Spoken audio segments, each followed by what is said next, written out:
so much for coming. Well, Conan, I'm Tom Hanks. The resemblance is uncanny. Oh, by yeah, the way. I know. You know, actually, I wanted to take that job as the angel. You have a room for that someplace on that We'll bear. get you that, yeah. Boy, that'd be great for us, anytime.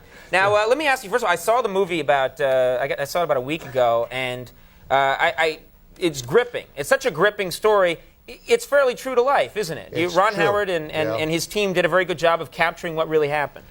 When I first got together with Ron and he wanted to make a movie out of the book, I said, Ron, if you just take the actual story, don't hype it, just do what was there. There's so much adventure, so much suspense that your job will be what to throw out to keep the movie at a certain length, and that's what happened. All right. Now, when you see the movie, for anyone, I think so many people are familiar with the story now, but in a nutshell, you go up with the two other astronauts, and there's an explosion. How far into the trip was it?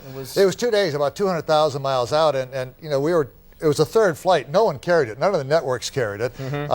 Even the control people wanted us to turn off the TV program that we had going back down again. We did that, and bang, an explosion occurred, and then it was 4 days of trying to get home. And it was just it's improvising a way to get back. And the thing that's so, you watch especially the scene we saw right here, the tension is so high.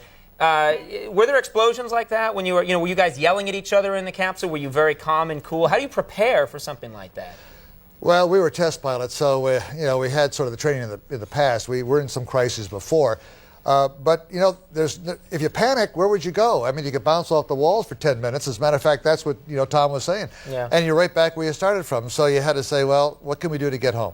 I would have just panicked for like a solid day and then maybe said, okay, now, but for a solid day, I'd have been screaming, I'd have torn my clothes off, running around, shrieking at the top of my lungs. But there was no, you really, you talk about it so calmly. You talk about it like, well, you just have to, you just have to be reasonable and figure out a way. And it's hard to know. Deep inside, did you think we're not going to make it? Oh, I think individually we all thought, holy cow, what happens if we don't get home?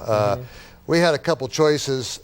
We could either hit the Earth in some manner that would make us a fiery meteor for a few brief seconds. That didn't sound too good. That's a bad option. That was a bad option.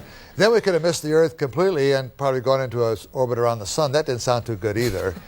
Then there was the freezing, and of course it was getting very cold. Then we were being poisoned by our own exhalation because we were breathing out carbon dioxide, and the lunar module wasn't designed to support 3 guys. The 2 guys okay, but not 3.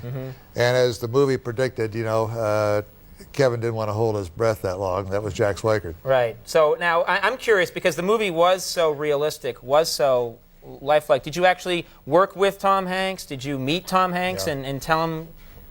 When they decided to do the movie from the book, they came down to the Mission Control Center in Houston and the Space Center, and I met Tom for the very first time.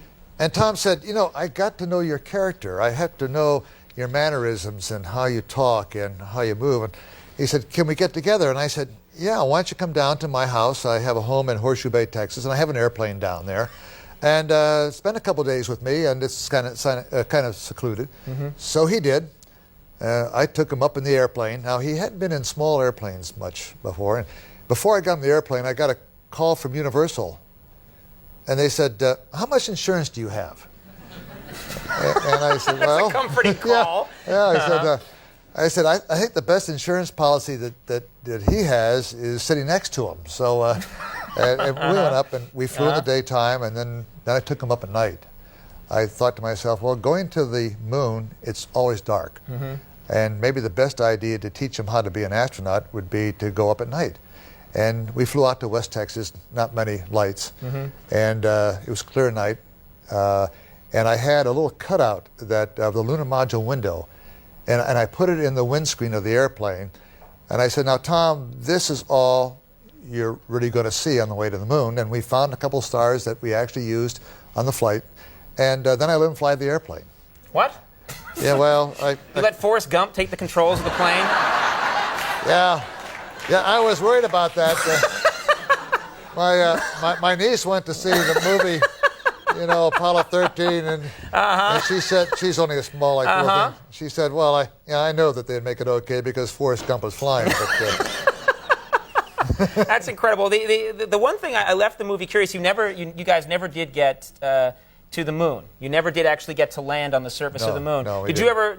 What were you planning to say when you, if you had been able to step on the surface of the moon? Did you have anything planned, or? No, by the time the third flight went along, everybody who was going to say something already said it. So right, so at that point, no one, yeah. Yeah, so I thought to myself, well, I could just get down there and land, I'll be happy. You right. know? And so, no, I really didn't plan anything to say. Well, it's really an amazing story, and I got to say, it's a kick to meet the man himself. It really is a pleasure. Well, thanks, Conan. Best of luck with the book. And yeah, we've had the book now. Jeff Kluger and I wrote it started about 2 years ago, and it took us 2 years to get it out. And then it was called Lost Moon, and then when the paperback came out, they changed it to Apollo 13. And I said, well, that's fine, because the movie's Apollo 13. So. Yeah, and it's selling like hotcakes. Yeah, it's really going to town right now. It really is nice. Sir, very nice to meet you. Oh, Thank you very much. Stay right here. You stay right here. Okay. Of course, the movie's Apollo 13. The book is Apollo 13. Folks, we'll be right back. Jim Lovell, everybody.